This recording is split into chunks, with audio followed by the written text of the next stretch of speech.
ଆପଣ ଲକ୍ଷ୍ୟ କରିଥିବେ ଯେ ମା ସରସ୍ୱତୀଙ୍କ ମୂର୍ତ୍ତି ସର୍ବଦା ବସିଥିବା ଅବସ୍ଥାରେ ଥାଏ, କିନ୍ତୁ ମା ଲକ୍ଷ୍ମୀଙ୍କ ମୂର୍ତ୍ତି ଠିଆ ହୋଇଥିବା ଅବସ୍ଥାରେ ଥାଏ। ଏହାର ଅର୍ଥ ସରସ୍ୱତୀ କହନ୍ତି, ମୁଁ ସହଜରେ ଆସିବି ନାହିଁ, କିନ୍ତୁ ଥରେ ଆସିଗଲେ ଫେରିବି ନାହିଁ। କାରଣ ଜ୍ଞାନ ସହଜରେ ଅର୍ଜନ କରାଯାଇପାରିବ ନାହିଁ ଏବଂ ଥରେ କୌଣସି ଜ୍ଞାନ ଅର୍ଜନ କଲେ ତାହା କେହି ଛଡ଼ାଇ ନେଇପାରିବେ ନାହିଁ। କିନ୍ତୁ ଲକ୍ଷ୍ମୀଙ୍କ ନିୟମ ଭିନ୍ନ। ସେ ଶୀଘ୍ର ଆସନ୍ତି ଏବଂ ଶୀଘ୍ର ଚାଲିଯାଆନ୍ତି।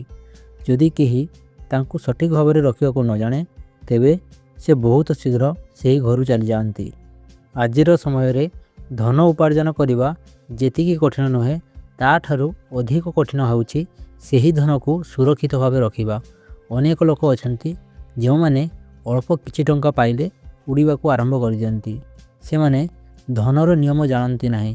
ଆଜିର ଏହି କାହାଣୀରେ ମୁଁ ଆପଣମାନଙ୍କୁ 6ଟି ଏପରି ଖର୍ଚ୍ଚ ବିଷୟରେ କହିବି, ଯାହାକୁ ଆପଣ ଆଜିଠାରୁ ଏହି ମୁହୂର୍ତ୍ତରୁ ବନ୍ଦ କରିଦେବା ଉଚିତ।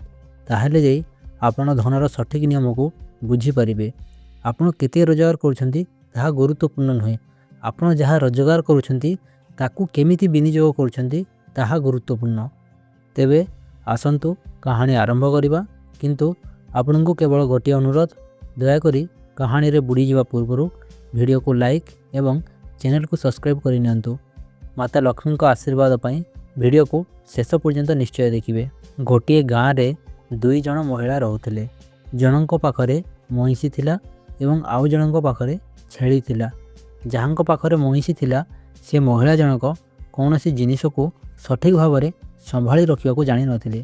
ତାଙ୍କ ମଇଁଷି ବହୁତ କ୍ଷୀର ଦେଉଥିଲା, କିନ୍ତୁ ସେ କ୍ଷୀରର ମୂଲ୍ୟ ଠିକ୍ ଭାବରେ ଜାଣିନଥିଲେ। କ୍ଷୀରକୁ ସଠିକ୍ ଭାବରେ ବ୍ୟବହାର କରିବାର ଜ୍ଞାନ ତାଙ୍କର ନଥିଲା। ଅନ୍ୟ ମହିଳାଙ୍କ ପାଖରେ ଛେଳି ଥିଲା। ସେ କ୍ଷୀରର ମୂଲ୍ୟ ଭଲ ଭାବରେ ଜାଣିଥିଲେ। ସେ କ୍ଷୀରର ପ୍ରତିଟି ବୁନ୍ଦାକୁ ସାଇତି ରଖୁଥିଲେ। ସେଥିରୁ ଦହି ଜମାଇ ଘିଅ କାଢ଼ୁଥିଲେ ଏବଂ ଧୀରେ ଧୀରେ ବହୁତ ଘିଅ ଜମା କରି ରଖିଥିଲେ। ଦିନେ ମଇଁଷିବାଲି ମହିଳାଙ୍କ ଘରକୁ କିଛି ଅତିଥି ଆସିଗଲେ। ଶୁଖିଲା ରୁଟି ତ ଖୁଆଇ ହେବ ନାହିଁ, ତେଣୁ ସେ ଛେଳିବାଲି ମହିଳାଙ୍କ ପାଖକୁ ଯାଇ 1 ପାଉଣ୍ଡ ଘିଅ ମାଗିଲେ। କହିଲେ, ମୁଁ ମୋ ମଇଁଷିର କ୍ଷୀରରୁ ଘିଅ କାଢ଼ି ତୁମକୁ ଶୀଘ୍ର ଫେରାଇ ଦେବି। ଛେଳିବାଲି ମହିଳା ତାଙ୍କୁ ଧାର ରୂପରେ 1 ପାଉଣ୍ଡ ଘିଅ ଦେଇଦେଲେ। ମଇଁଷିବାଲି ମହିଳା ସେହି ଘିଅରେ ତାଙ୍କ ଅତିଥିମାନଙ୍କୁ ଖାଇବାକୁ ଦେଲେ। ତାପରେ ବହୁତ ଦିନ ବିତିଗଲା, କିନ୍ତୁ ସେ ମହିଳା ଘିଅ ଫେରାଇଲେ ନାହିଁ। ଦିନେ ଛେଳିବାଲି ମହିଳା ମଇଁଷିବାଲି ମହିଳାଙ୍କ ପାଖକୁ ଯାଇ କହିଲେ, ମୁଁ ତୁମକୁ 1 ପାଉଣ୍ଡ ଘିଅ ଦେଇଥିଲି, ତାହା ନେବାକୁ ଆସିଛି। ଏହା ଶୁଣି ସେ ମହିଳା କହିଲେ, କେଉଁ ଘିଅ? ତୁମେ ମୋତେ ଘିଅ କେମିତି ଦେଇପାରିବ?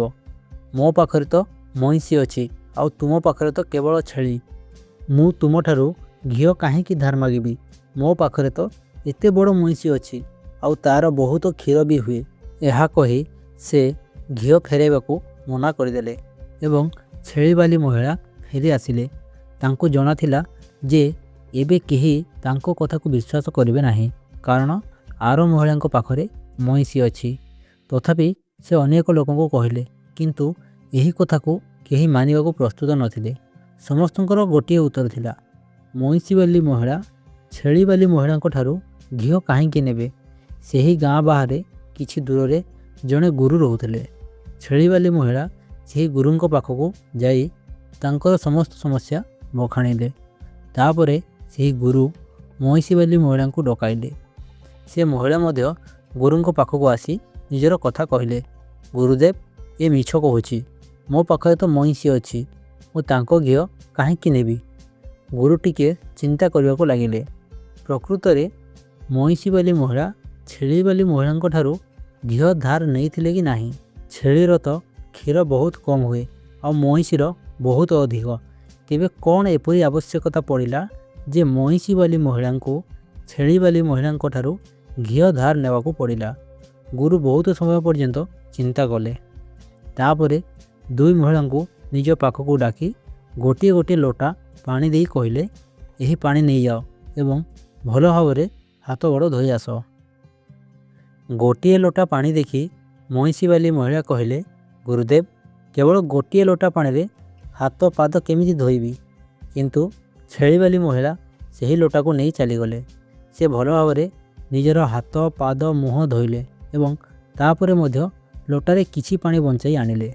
କିନ୍ତୁ ସେହି ମଇଁଷି ବାଲି ମହିଳା ଲୋଟା ନେଇଗଲେ ଏବଂ କେବଳ ମୁହଁ ଧୋଇ ଲୋଟାକୁ ଖାଲି କରି ଫେରାଇ ଆଣିଲେ।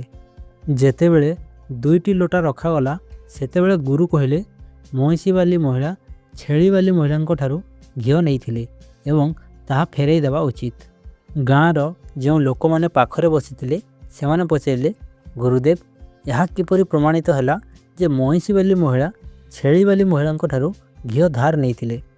ତାପରେ ଗୁରୁ କହିଲେ, ଏହି ଲୋଟା ଗୁଡ଼ିକୁ ଧ୍ୟାନ ଦିଅ।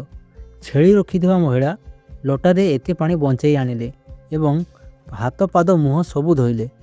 ଏହା ହେଉଛି କୌଣସି ଜିନିଷର ମୂଲ୍ୟ ବୁଝିବା। ଆଉ ଦ୍ୱିତୀୟ ମହିଳା କେବଳ ମୁହଁ ଧୋଇ ଲୋଟାର ସମସ୍ତ ପାଣି ସମାପ୍ତ କରିଦେଲେ, କାରଣ ତାଙ୍କୁ ଏହି ପାଣିର ମୂଲ୍ୟ ଜଣା ନଥିଲା। ଯେଉଁ ଜିନିଷର ମୂଲ୍ୟ ଆମେ ଜାଣିନଥାଉ ତାହା ଆମ ପାଖରେ ଯେତେ ଅଧିକ ଥିଲେ ବି ନଷ୍ଟ ହୋଇଯାଏ, ସମାପ୍ତ ହୋଇଯାଏ। ଯେପରି ଛେଳି ବାଲି ମହିଳା ଅଳ୍ପ ଅଳ୍ପ କ୍ଷୀର ବଞ୍ଚାଇ ତାଠାରୁ ଦହି ଜମାଇ ଘିଅ ତିଆରି କଲେ, କିନ୍ତୁ ମଇଁଷି ବାଲି ମହିଳାଙ୍କୁ କ୍ଷୀରର ମୂଲ୍ୟ ଜଣା ନଥିଲା। ସେଥିପାଇଁ ଏତେ କ୍ଷୀର ଥାଇ ମଧ୍ୟ ତାଙ୍କ ଘରେ ଅତିଥିଙ୍କ ପାଇଁ ଘିଅ ନଥିଲା। ତାପରେ ମଇଁଷି ବାଲି ମହିଳା ଗୁରୁଙ୍କ ଚରଣରେ ପଡ଼ି କହିଲେ, ମହାରାଜ, ମୋତେ କ୍ଷମା କରିଦିଅନ୍ତୁ। ମୁଁ ଏବେ ଘରକୁ ଯାଇ ତାଙ୍କୁ 1 ପାଉଣ୍ଡ ଘିଅ ଫେରାଇ ଦେବି। ବନ୍ଧୁଗଣ, କାହାଣୀଟି ତ ଆପଣମାନେ ବୁଝିଗଲେ। ଏବେ ଚାଲନ୍ତୁ ଜାଣିବା ସେହି 6ଟି ଖର୍ଚ୍ଚ ବିଷୟରେ ଯାହାକୁ ଆମକୁ ଆଜିଠାରୁ ବନ୍ଦ କରିବାକୁ ହେବ। ତାହେଲେ କଷ୍ଟ ଅର୍ଜିତ ଧନ ସୁରକ୍ଷିତ ରହିପାରିବ। 1. ଦେଖାଣିଆ ଖର୍ଚ୍ଚ। ବନ୍ଧୁଗଣ, ଆମ ଭିତରୁ ଅନେକ ଲୋକ ଅଛନ୍ତି ଯେଉଁମାନେ କେବଳ ଦେଖାଣିଆ ପାଇଁ ବହୁତ ସାମଗ୍ରୀ କିଣନ୍ତି। ଯେପରି ଆପଣଙ୍କ ପଡ଼ୋଶୀ ବଡ଼ ଗାଡ଼ି କିଣିଲେ ଆପଣଙ୍କ ମନରେ ଈର୍ଷାଜାତ ହୁଏ ଯେ ମୋତେ ମଧ୍ୟ ଗାଡ଼ି କିଣିବାକୁ ହେବ। ଅନ୍ୟମାନଙ୍କ ଆଗରେ ନିଜର ମର୍ଯ୍ୟାଦା ବଢ଼ାଇବା ପାଇଁ ମହଙ୍ଗା ଗାଡ଼ି, ଗହଣା, ମୋବାଇଲ କିମ୍ବା ଏପରି ମହଙ୍ଗା ଜିନିଷ କିଣିବା ଯାହା ଆମ ଜୀବନରେ ଆବଶ୍ୟକତା ନଥାଏ। 2. ସ୍କିମ୍ରୁ ଦୂରେଇ ରୁହନ୍ତୁ। ବିଭିନ୍ନ କମ୍ପାନୀ ନିଜ ସାମଗ୍ରୀର ବିକ୍ରି ବଢ଼ାଇବା ପାଇଁ ଆକର୍ଷଣୀୟ ସ୍କିମ୍ ଆଣନ୍ତି। ଏହା ସେମାନଙ୍କର ମାର୍କେଟିଂ ରଣନୀତି ଯାହାକୁ ଆମେ ବୁଝିପାରୁନାହୁଁ। 3. ଋଣରୁ ଦୂରେଇ ରୁହନ୍ତୁ। ବର୍ତ୍ତମାନ ସମୟରେ ଅଧିକାଂଶ ଲୋକ କ୍ରେଡ଼ିଟ୍ କାର୍ଡ଼ ବ୍ୟବହାର କରି ଏପରି ଟଙ୍କା ଖର୍ଚ୍ଚ କରୁଛନ୍ତି ଯାହା ସେମାନଙ୍କ ପାଖରେ ନାହିଁ। 4. ନଗଦ ଟଙ୍କାରେ କାରବାର କରନ୍ତୁ। ଆପଣ ନିଜ ପାଖରେ ଥିବା ନଗଦ ଟଙ୍କାରେ ହିଁ ଖର୍ଚ୍ଚ କରନ୍ତୁ। ମୋବାଇଲ ଆପ୍ ମାଧ୍ୟମରେ ପେମେଣ୍ଟ କଲେ ଖର୍ଚ୍ଚର ଅନୁଭବ ହୁଏ ନାହିଁ। 5. ଭାବପ୍ରବଣତା ଉପରେ ନିୟନ୍ତ୍ରଣ ରଖନ୍ତୁ। କୌଣସି ଜିନିଷ ପସନ୍ଦ ହେଲେ ତୁରନ୍ତ ନ କିଣି ପ୍ରଥମେ ତା'ର ଆବଶ୍ୟକତା ବିଷୟରେ ବିଚାର କରନ୍ତୁ। 6. ଅନାବଶ୍ୟକ ସଉକରୁ ଦୂରେଇ ରୁହନ୍ତୁ। ଆଜିକାଲି ଲୋକେ ସଉକ ପାଇଁ କମ୍ ଟଙ୍କା ଥିଲେ ମଧ୍ୟ ଲୋନ୍ କରି ମହଙ୍ଗା ଜିନିଷ କିଣୁଛନ୍ତି ଯାହା ତାଙ୍କର ଦରକାର ନାହିଁ। ବନ୍ଧୁଗଣ, ଏହି ଭିଡ଼ିଓ ଆପଣଙ୍କୁ କେମିତି ଲାଗିଲା ଦୟାକରି ମନ୍ତବ୍ୟରେ ଜଣାନ୍ତୁ। ପୁଣି ଥରେ କୌଣସି ଭଲ କାହାଣୀ ନେଇ ଆପଣଙ୍କ ସହ ଦେଖାହେବ। ସେ ପର୍ଯ୍ୟନ୍ତ ନିଜର ଯତ୍ନ ନିଅନ୍ତୁ ଏବଂ ମୋତେ ବିଦାୟ ଦିଅନ୍ତୁ। ଜୟ ଜଗନ୍ନାଥ।